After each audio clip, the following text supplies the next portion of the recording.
Hello friends, कैसे हैं आप सब। मेरा नाम है धीरेन्द्र शुक्ला और स्वागत करता हूं आप सभी का हेलो धीरेन्द्र चैनल में। आज हम सी प्रोग्रामिंग लैंग्वेज की क्लास में हेडर फाइल्स के बारे में जानने वाले हैं। कौन कौन सी वो बेसिक हेडर फाइल्स हैं जिनका इस्तेमाल हमें अपने प्रोग्राम में करना होता है, इसके बारे में आज हम जानेंगे। तो चलिए ज़्यादा देर न करते हुए शुरू करते हैं।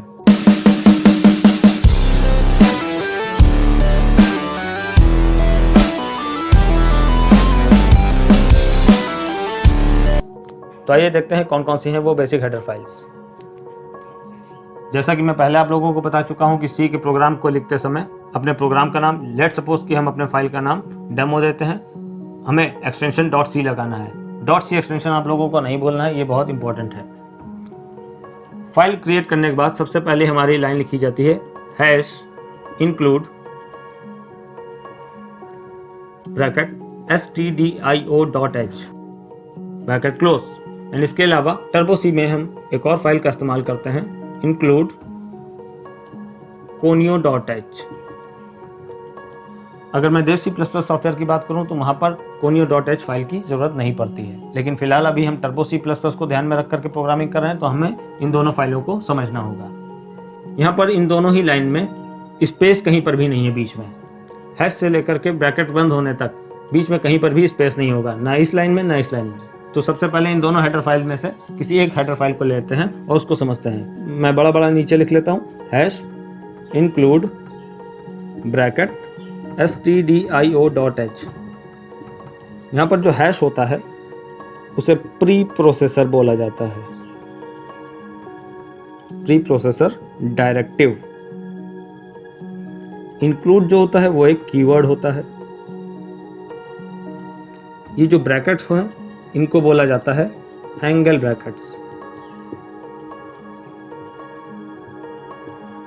और ये जो नाम लिखा हुआ है stdio.h, ये हमारी हेडर फाइल है।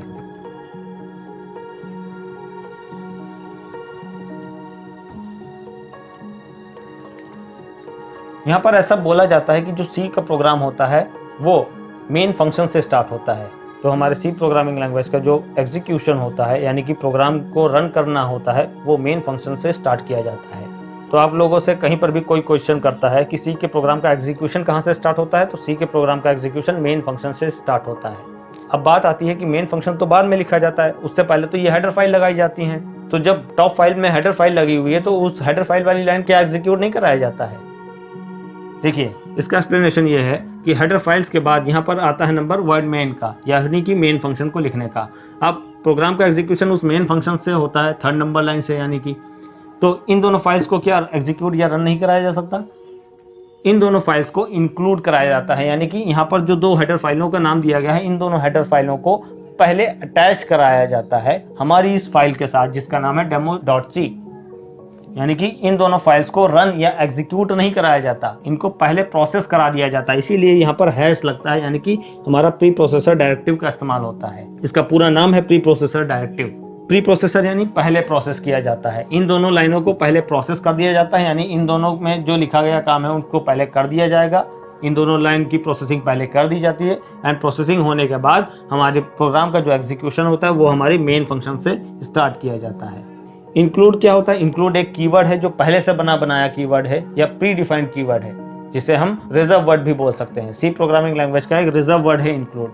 इसका इस्तेमाल क्यों किया जा रहा है? इसका इस्तेमाल किया जा रहा है इस हेडर फाइल को हमारी इस फाइल के साथ अटैच कराने या लिंक कराने के लिए, इस हेडर फाइल को हमारी फाइल में इंपोर्ट करने के लिए। यही वो इंक्लूड कीवर्ड है जो इस हेडर फाइल को ला करके बैकग्राउंड से हमारी इस फाइल के साथ अटैच करा रहा है।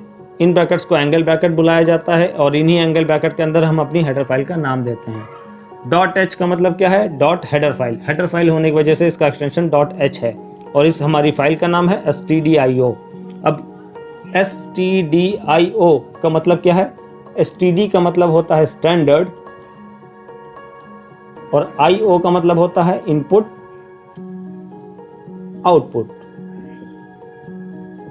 यानी कि हम अपने प्रोग्राम में इनपुट और आउटपुट से रिलेटेड जो स्टैंडर्ड ऑपरेशंस करते हैं, जो मेन काम करते हैं या कार्य करते हैं, उनके लिए हमारी इस हेडर फाइल का इस्तेमाल किया जाता है। और बेसिकली हम अपने प्रोग्राम में stdio इस हेडर फाइल से दो फंक्शंस का इस्तेमाल करते हैं। वो हैं हमारे printf फंक्शन और scanf फंक्शन। ये दोनों ही फंक्शंस हमारे stdio हेडर फाइल से चलते हैं। यानी कि हम ये कह सकते हैं कि stdio.h जो हेडर फाइल होती है, इसमें printf और scanf जैसे फंक्शंस पहले से बना करके रखे गए हैं। इनमें इन दोनों फंक्शंस की डेफिनेशन इस हेडर फाइल के अंदर पहले से रखी गई है। जब हम इन फंक्शंस को इस्तेमाल करते हैं या यूज करते हैं तो एक तरीके से हम इन फंक्शंस को कॉल कर रहे होते हैं, और कॉल करने पर इस हेडर फाइल के अंदर से इन दोनों की डेफिनेशंस को रन या एग्जीक्यूट करा दिया जाता है। नेक्स्ट हमारी फाइल है conio.h। conio.h का फुल फॉर्म होता है, यहाँ पर कॉन का मतलब है कंसोल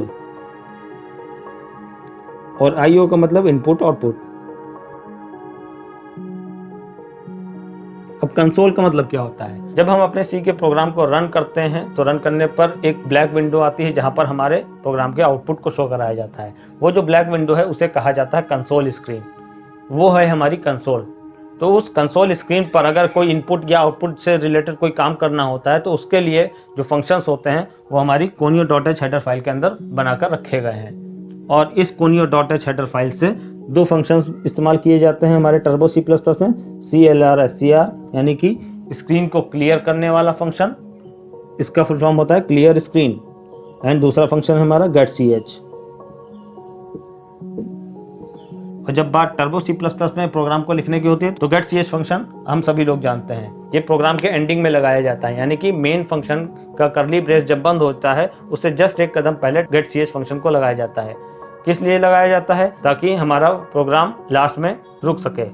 अब ऐसा क्यों कहा जा रहा है कि प्रोग्राम रुक सके?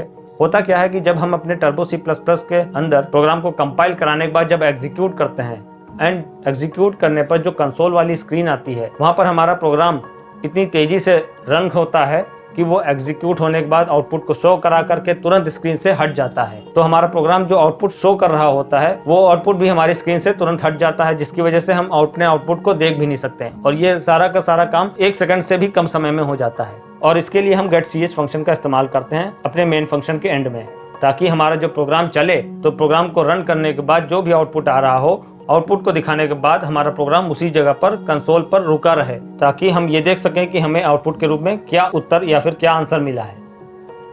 बेसिकली getch जो फंक्शन होता है, जैसा कि इसका नाम बता रहा है, गेट यानी कि कंसोल स्क्रीन से कुछ यूजर से इनपुट के रूप में लेने का काम करता है। क्या? ch यानी कि कैरेक्टर।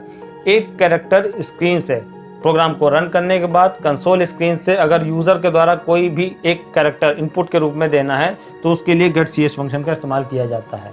getch यानी कि गेट कैरेक्टर, एक कैरेक्टर इनपुट के रूप में दो, ये काम होता है उसका।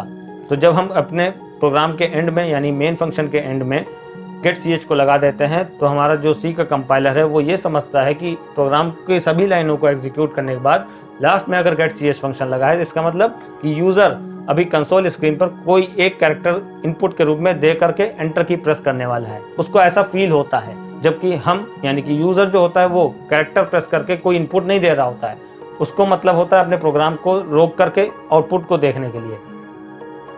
इस वजह से CLR एंड getch फंक्शंस हमारे conio.h फाइल से चलते हैं, यानी कि इन दोनों ही फंक्शंस की डेफिनेशन conio.h फाइल के अंदर होती है। ये थी हमारी दो बेसिक हेडर फाइल जिनका इस्तेमाल हमें अपने हर प्रोग्राम में करना होगा। इसके अलावा बहुत सारी और हेडर फाइल्स भी हैं जिनका इस्तेमाल हम समय समय पर करते रहेंगे और उसके बारे में जानेंगे। यहाँ पर कुछ हेडर फाइल्स और भी हैं जैसे कि mat.h और string.h, लेकिन इन हेडर फाइल्स के बारे में हम तब पढ़ेंगे जब हमें इनका यूज़ सिखाया जाएगा। तो फिलहाल आज के वीडियो में इतना ही। उम्मीद करता हूँ दोनों हेडर फाइल्स आपको बहुत अच्छे से समझ में आ गई होंगी। अगर आप लोगों को अभी भी कुछ समझ में नहीं आया है या मन में किसी भी प्रकार का कोई क्वेश्चन है तो आप लोग कमेंट सेक्शन में कमेंट करके मुझे ज़रूर बताएं। मैं पूरी कोशिश करूँगा आप लोगों के सभी सवालों का जवाब देने की। वीडियो अगर पसंद आई हो तो लाइक एंड शेयर करना ना भूलें। चैनल पर नए हो तो चैनल को ज़रूर सब्सक्राइब करें। अपना ढेर सारा ख्याल रखिए। बहुत जल्दी मिलते हैं नेक्स्ट वीडियो में, तब तक के लिए थैंक यू।